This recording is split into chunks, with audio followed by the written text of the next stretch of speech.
Thank you, Madam President. To you and to my other colleagues here, as you may recall, I'm a believer that this legislation smells like a rotten egg. Much like one bad apple spoils the whole barrel, it only takes one bad egg to make an otherwise good policy foul. And I'm not really interested in overcooking these eggs, but I feel it's necessary to discuss why I'll be voting no on this legislation. And that's pretty much it for my bad egg puns. I wanted to do more, but I ran out of time. This legislation, as the previous speaker mentioned, originates because the legislature got involved in 2009 in a way that was significantly inappropriate, in a way that allowed a special interest group, to bully some of our own citizens into action, rather than going through the natural process that they should have of going to the marketplace and demanding that, or informing consumers and then having consumers make an informed choice. They went instead to the legislature and asked for help. They came to the legislature and said, protect us from these bullies. We've made a deal with them, and we want your help putting that in law so they leave us alone. And the legislature capitulated to that. A lot of the farm groups capitulated to that. They said, you know, we're scared. We saw what happened in California. We're scared about what the low knowledge of agriculture is doing to our consumers, and we don't have the ability to fight this off. I think they were wrong. I think that was a huge mistake, and now we're paying for it. But just to prove the point of how wrong that was, all you have to do is look at the rest of the agricultural industries that are out there and see how we've had to respond to market pressure. No BST, no tail docking, no veal crates, lots of other good scientific animal husbandry practices thrown to the ash heap for no other reason than special interest groups whose key mission is the destruction of animal agriculture. Make no mistake about it, HSUS has been very clear for years. They're not interested in helping a few chickens or helping a few cows. Their ultimate interest is ending animal agriculture. They don't want us doing it anymore. So if you're a supporter of that, that's fine. I happen to disagree with you, and I happen to think that most of the population, after how they reacted to the threat to their hamburgers, disagrees with you. But we have seen now the damage that was done in California by HSUS's efforts to consumers. The price of eggs is a real issue. The additional cost should not be lost on any of you today, because you only have to go to a Michigan grocery store and see how much more it costs to buy cage-free eggs rather than buying conventionally raised eggs. The cost difference is real. Less than $1 for a dozen, more than $4 for a dozen. Are you today prepared to answer to your consumers that you are voting today to raise the price of their eggs? Because it is not debatable. You are voting to raise the price of their eggs. You voted in 2009 to raise the price of their eggs, and you're voting today to raise them further. Why is the industry not kicking up a big fuss? Because there's no industry left. The 2009 law eviscerated the egg-laying business in our state. Now it's bigger. There's more eggs being laid now than before. Maybe you think this speech is one too. There's another pun for you.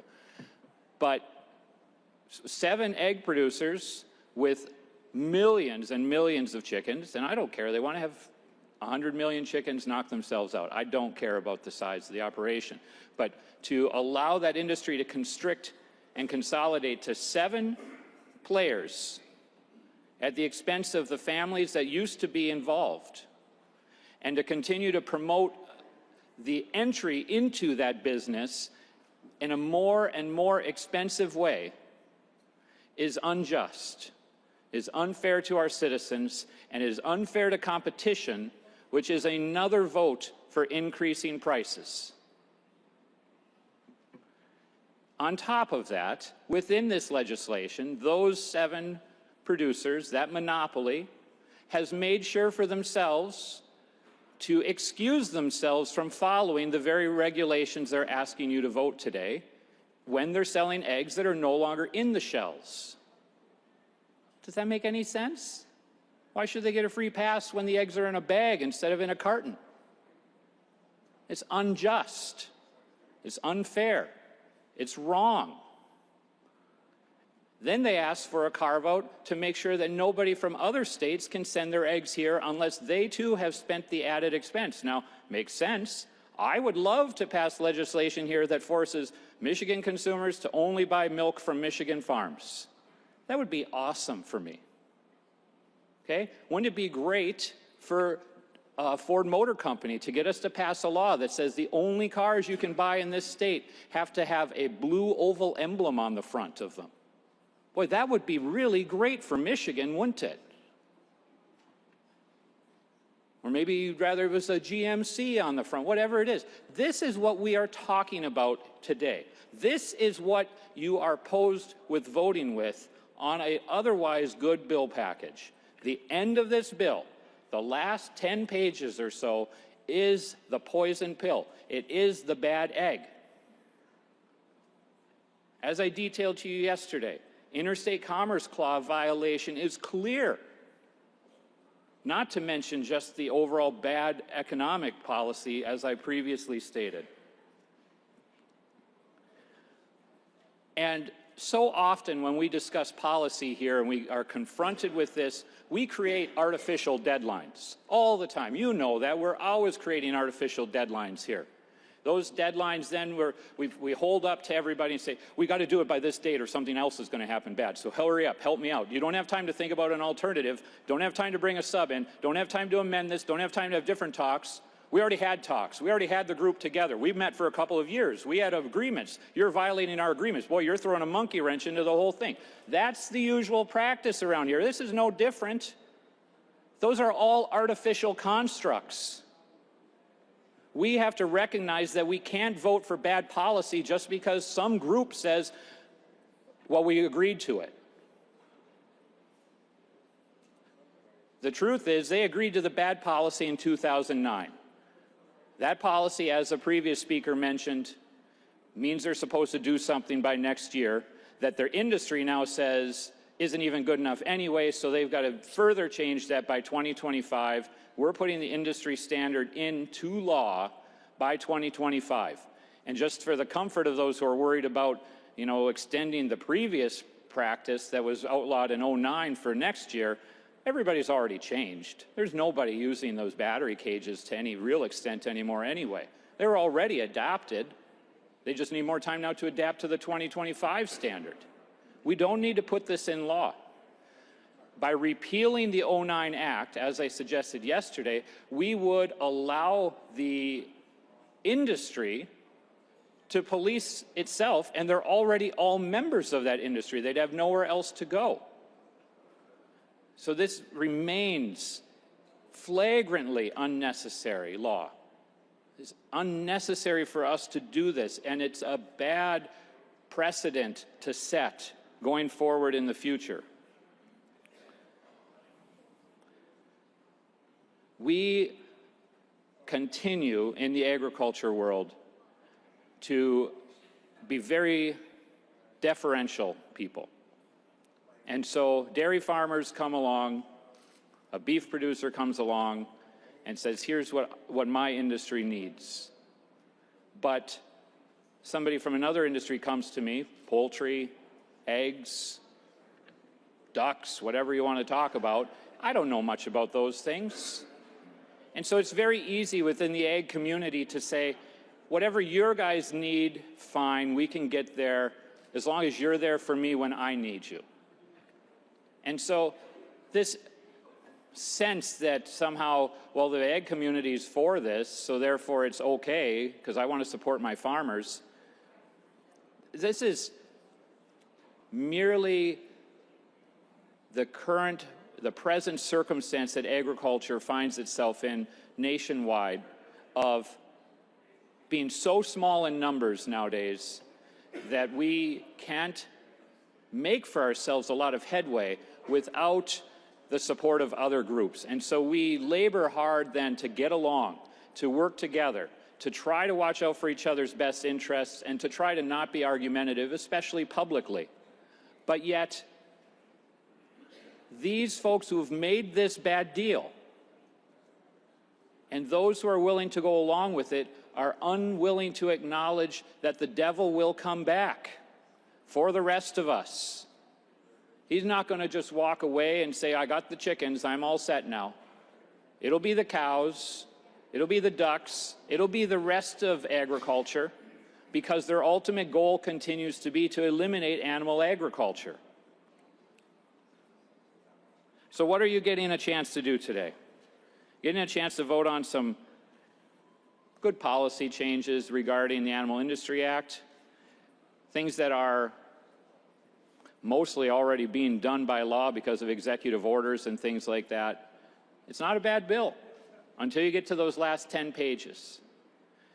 And there's where we can't allow this to go forward. That's why I can't vote for this. We are not doing agriculture any favors today. We are not doing consumers any favors today. We're doing some favors very specifically to some people who have made a very bad deal that I don't believe they fully comprehend just how the price that they will pay has not been fully called for yet. They've sold their soul, and the devil will come to collect eventually. But meanwhile, the collateral damage is real. You are voting today to raise egg prices if you vote yes. You are voting against good animal husbandry practices today if you vote yes. You are voting to endanger other good animal husbandry practices as collateral damage today if you vote yes. You are voting today to violate the principles of the Interstate Commerce Clause if you vote yes. You are voting today, if you vote yes, to further entangle the legislature. Because when the next deadline comes up, and not a made-up one, but a real one that you're voting on today for 2025, that deadline's going to have a problem too. Somebody's going to say we don't, cage-free is not actually really cage-free. I don't know if you've heard that, Madam President, but, this whole principle about cage-free, it's not really cage-free. It's not like the chickens are out running free and wild. Okay, they're still in cages. They just happen to be large cages with a lot of chickens packed into them, rather than small cages with only one chicken in them. So, don't fool yourself. The chickens are still in cages. So, I encourage you to vote no. I encourage you to consider not being bullied. I encourage you to vote for your consumers by voting no, and by forcing this issue to be negotiated with genuine interests of agriculture rather than the small interests of a few who've poisoned an otherwise good policy bill. Thank you, Madam President.